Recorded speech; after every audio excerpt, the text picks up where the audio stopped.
Porque cada día es un reto. Porque cada día necesitamos sabiduría.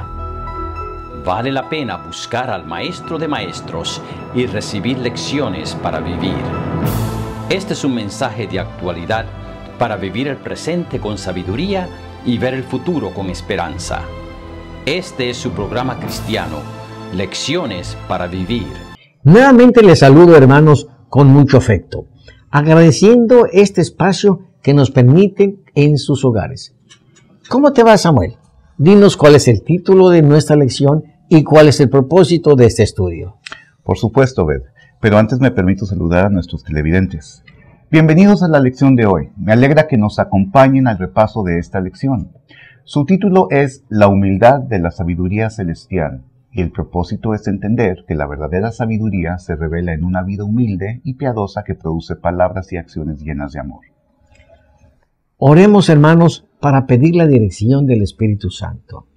Te agradecemos, oh Dios, por tus bendiciones que nos proporcionas. Y al iniciar este estudio queremos que estés en nuestro medio. Te lo agradecemos todo en nombre de Cristo Jesús. Amén. Amén.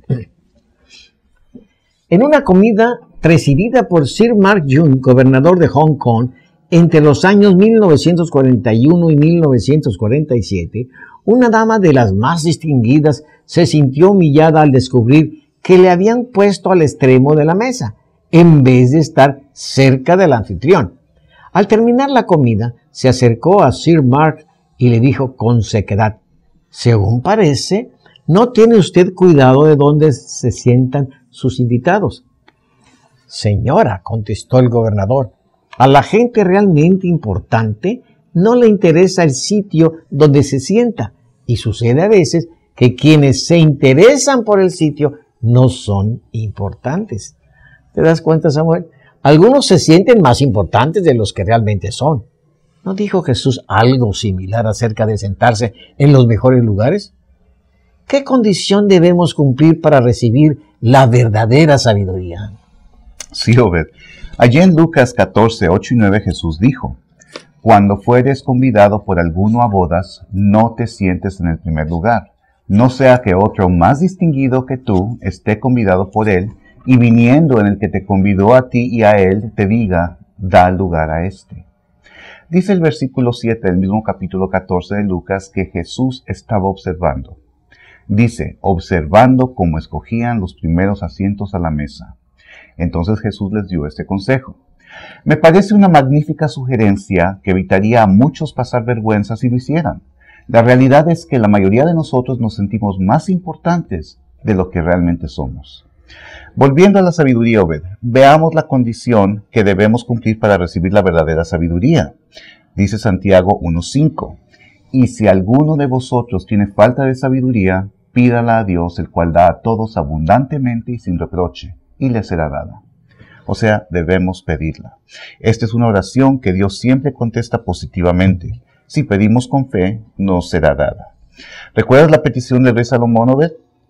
Sí, en 2 de Crónicas 1:10 está registrada. Dice: «Dame ahora sabiduría y ciencia para presentarme delante de este pueblo».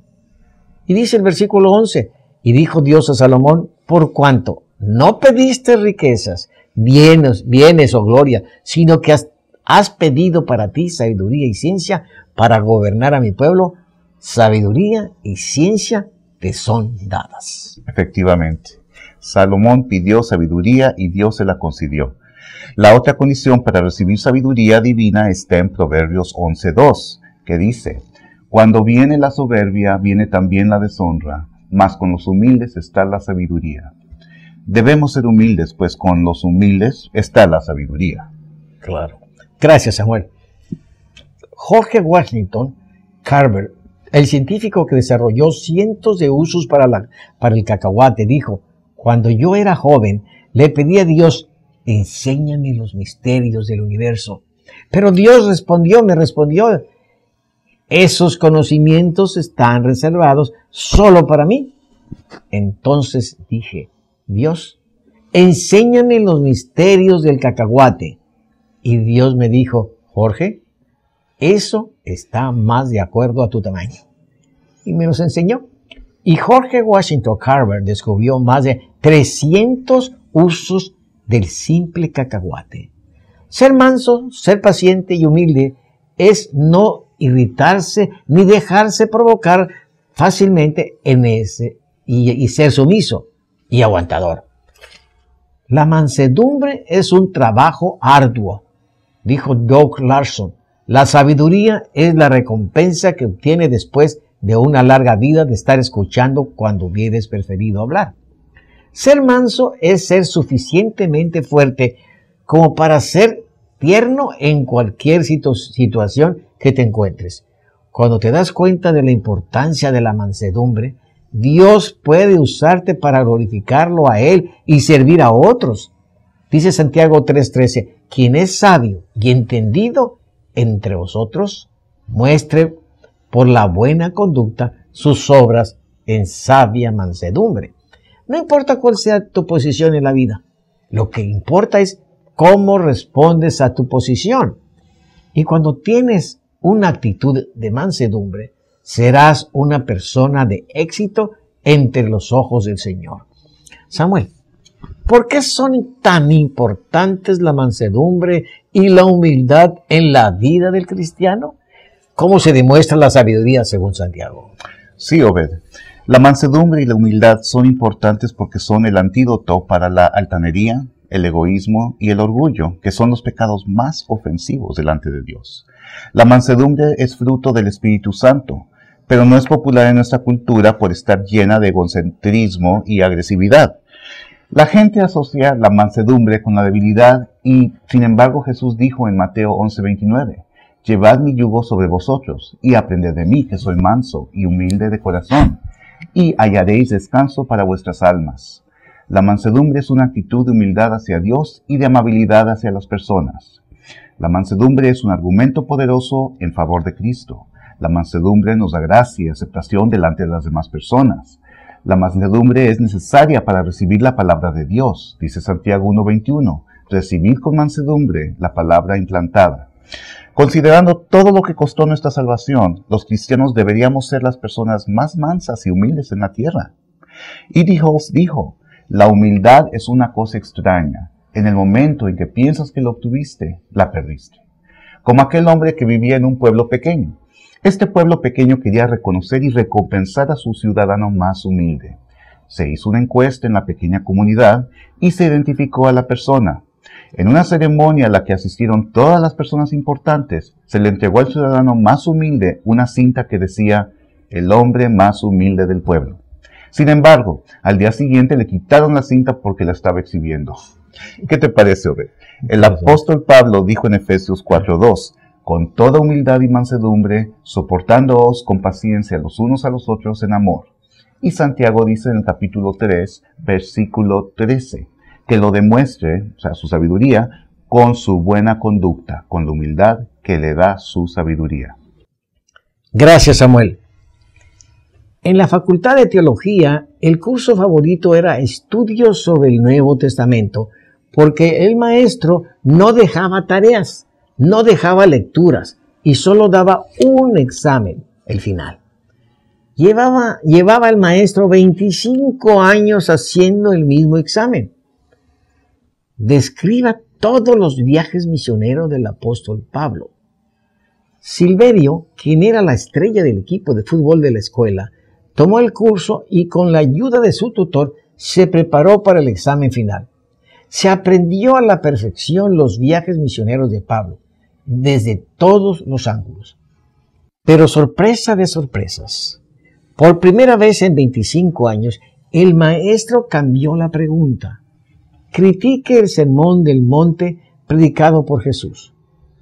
Chasqueados uno por uno, los alumnos fueron entregando sus exámenes sin escribir una sola palabra, excepto Silverio. Escribió 1 hora y siguió escribiendo. Después de escribir 2 horas, entregó su examen. Al día siguiente, el maestro entregó las calificaciones. Tenía 2 pilas de exámenes. En uno estaban todos los exámenes sin contestar y todos tenían una F.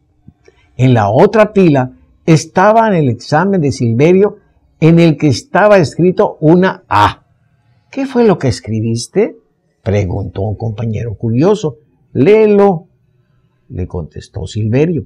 En la primera hoja había escrito: ¿quién soy yo para criticar el sermón del monte predicado por Jesús? Mejor hablaré sobre los viajes misioneros del apóstol Pablo. Así demostró Silverio su sabiduría. Esta sección se titula Dos clases de sabiduría. Samuel, ¿cuál es la diferencia entre la sabiduría de lo alto y la sabiduría del mundo? Bien, Obed, veamos. Moisés escribió al pueblo en Deuteronomio 4:6. Guardadlos pues y ponedlos por obra, los decretos y estatutos de Jehová, porque esta es vuestra sabiduría y vuestra inteligencia ante los ojos de los pueblos, los cuales oirán todos estos estatutos y dirán: ciertamente pueblo sabio y entendido, nación grande es esta. Esta es la sabiduría que viene de lo alto. Ahora, cualquiera puede ser sabio de acuerdo con el mundo, pero a la vez equivocarse, como por ejemplo Albert Einstein, que dijo en 1932, no existe la menor indicación de que algún día podremos obtener la energía nuclear. Cuando Franklin Roosevelt, expresidente de los Estados Unidos, era secretario asistente de la Fuerza Naval, dijo que en una guerra los aviones nunca serían útiles contra una flotilla de barcos. Como se dan cuenta, con el paso del tiempo se comprueba que la sabiduría humana muchas veces no es tan sabia después de todo. El comisionado para las patentes de los Estados Unidos, Charles H. Duell, al renunciar en 1899, dijo: bueno, pues todo lo que ya se ha podido inventar ya ha sido inventado. Pensó que no iba a tener trabajo en el nuevo siglo. Santiago habla de dos clases de sabiduría en el capítulo 3, versos 14 al 17. Pero si tenéis celos amargos y contención en vuestro corazón, no os jactéis, ni mintáis contra la verdad, porque esta sabiduría no es la que desciende de lo alto, sino terrenal, animal, diabólica. Pero la sabiduría que es de lo alto es primeramente pura, después pacífica, amable, benigna, llena de misericordia y de buenos frutos, sin incertidumbre ni hipocresía.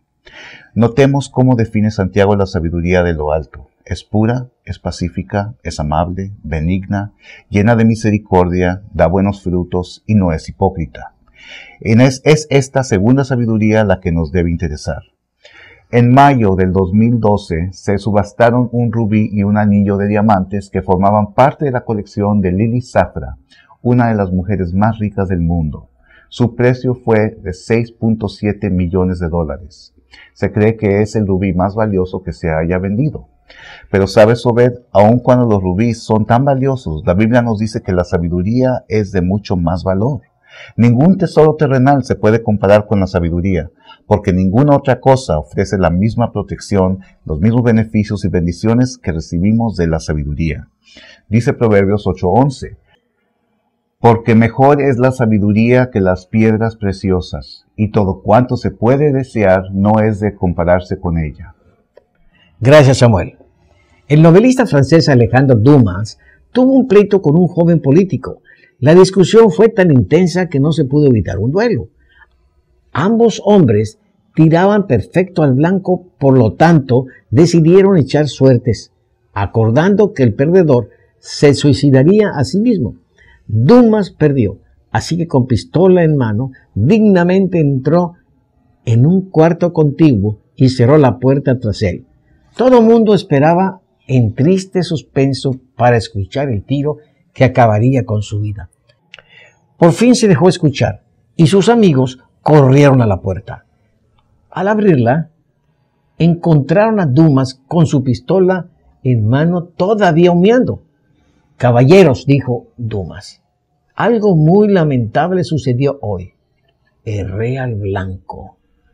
Esta sección se titula Causa de guerras y conflictos. Samuel, ¿de dónde dice Santiago que surgen las guerras y los conflictos? Pues leamos Santiago 4:1, que dice: ¿de dónde vienen las guerras y los pleitos entre vosotros? ¿No es de vuestras pasiones las cuales combaten en vuestros miembros? El autor de la lección dice: hay una causa interior de las peleas exteriores en la iglesia, el anhelo de placeres.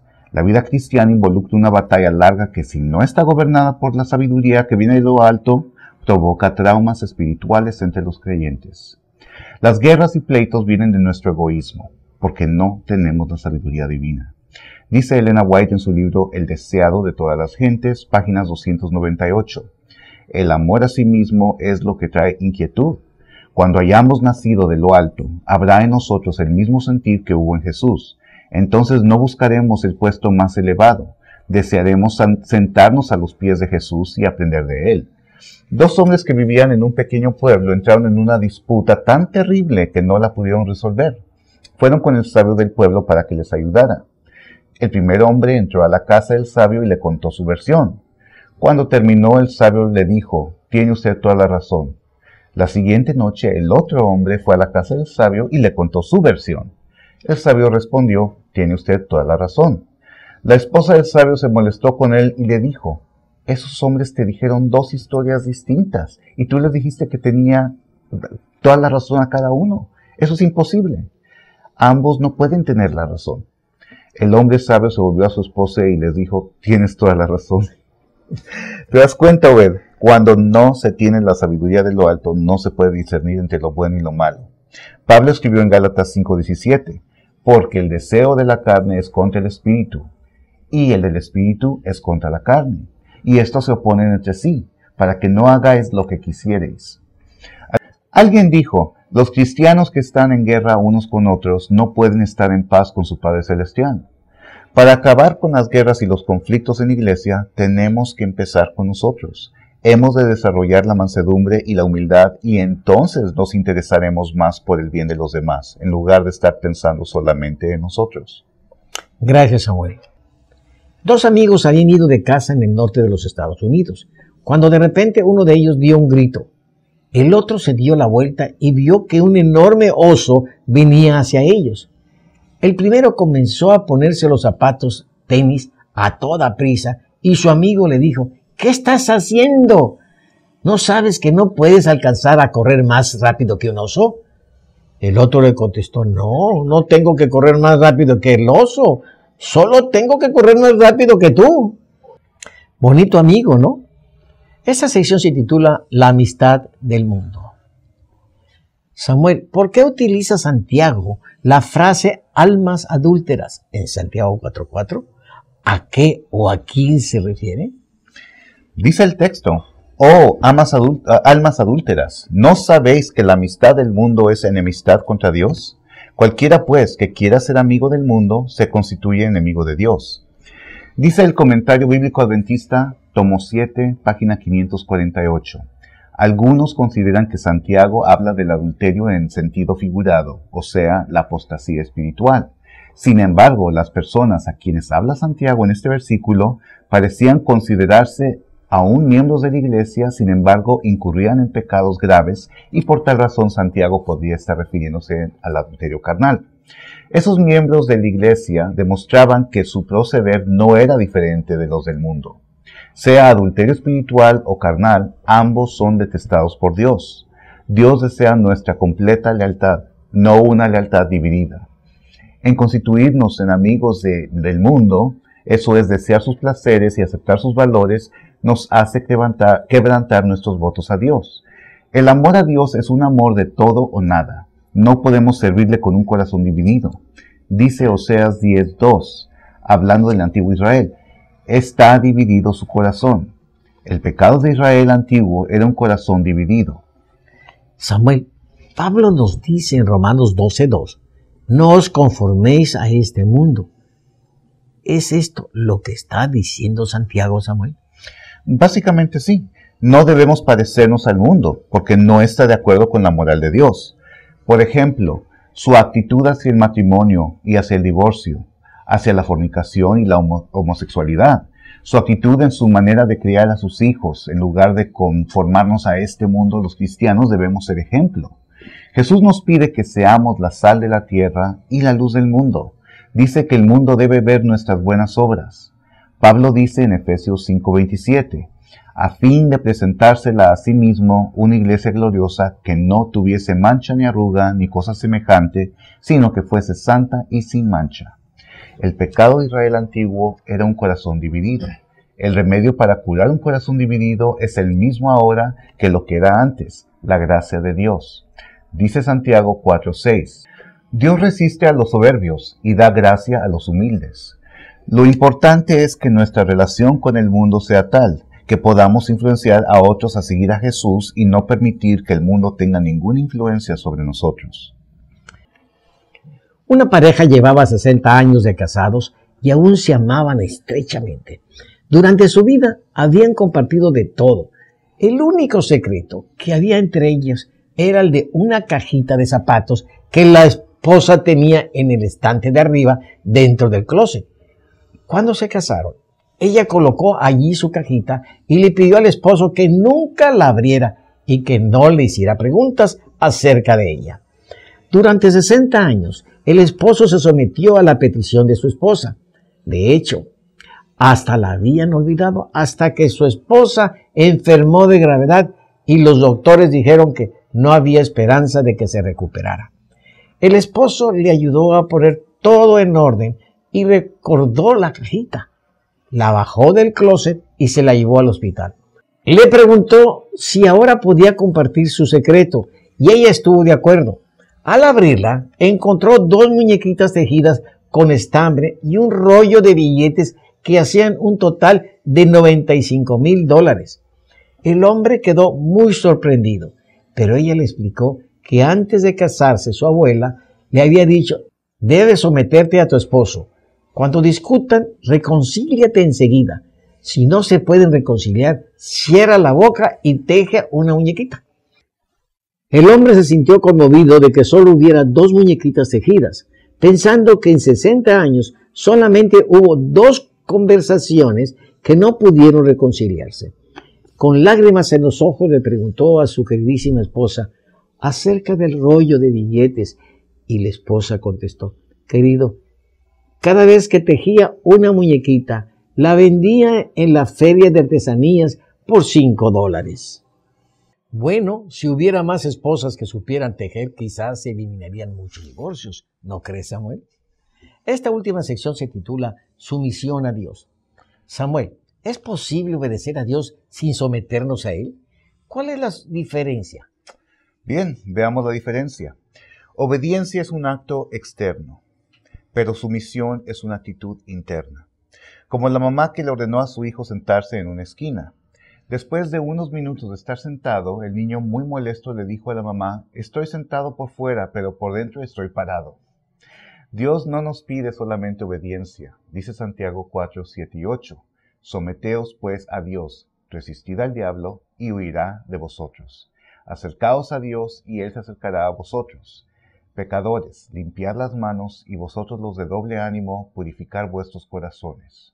Notemos la secuencia: someterse a Dios, resistir al diablo y el diablo huirá. No se nos pide resistir sin antes someternos a Dios, porque no lo podríamos hacer. Antes de poder resistir al diablo tenemos que estar sometidos a Dios. Nosotros no tenemos las fuerzas necesarias para derrotar a Satanás. ¿Recuerdan la historia en Hechos 19? Dice el versículo 13, pero algunos de los judíos, exorcistas ambulantes, intentaron invocar el nombre del Señor Jesús sobre los que tenían espíritus malos, diciendo: os conjuro por Jesús, el que predica Pablo. Había 7 hijos de un judío, un sacerdote, que quisieron hacer esto y Satanás les contestó en el verso 15: a Jesús conozco y sé quién es Pablo, pero vosotros, ¿quién sois?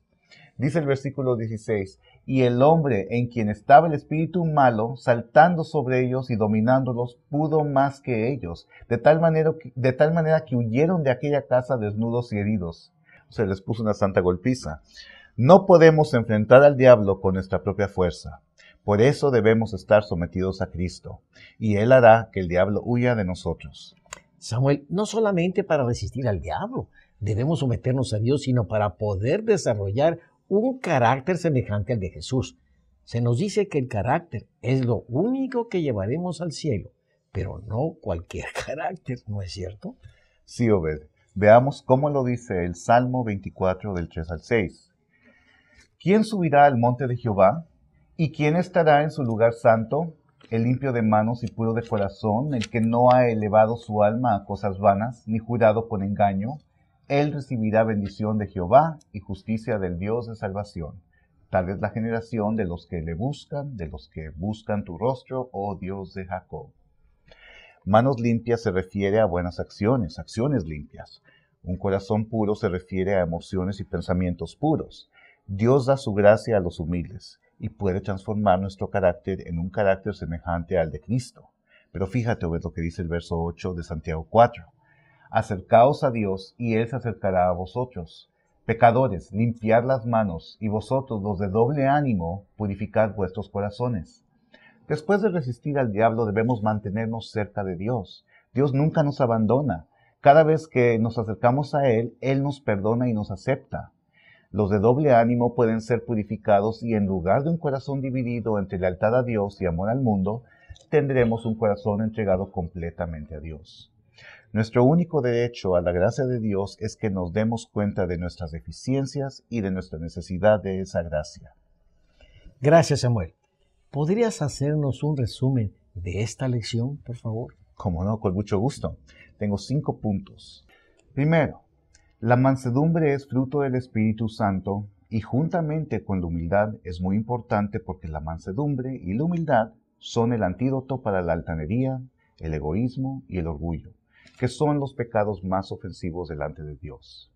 Segundo, la sabiduría humana está llena de altanería y contención, pero la sabiduría divina es pura, es pacífica, es amable, es benigna, llena de misericordia y da buenos frutos. Tercero, las guerras y pleitos vienen de nuestro egoísmo porque nos falta sabiduría de lo alto. Para acabar con las guerras y los conflictos en la iglesia, tenemos que empezar con nosotros. Hemos de desarrollar la mansedumbre y la humildad. 4. Dice Santiago que la amistad con el mundo es enemistad contra Dios. En lugar de conformarnos a este mundo, los cristianos debemos ser una influencia positiva del amor de Dios. Y 5, por último, para poder resistir al diablo, debemos someternos a Dios. Esto no es solo obedecer, sino entregarnos a Él completamente. Bueno, Samuel, la sabiduría divina implica humildad y mansedumbre. Debemos pedir a Dios esta sabiduría y entregarnos a su voluntad. Sí, Obed, solo con sabiduría podemos distinguir entre lo que es correcto y lo incorrecto. Gracias por estar con nosotros. Nos veremos en la siguiente ocasión. Que Dios los bendiga. Yo he venido para que tengan vida y para que la tengan en abundancia. Descubra cómo recibir este don en Lecciones para Vivir.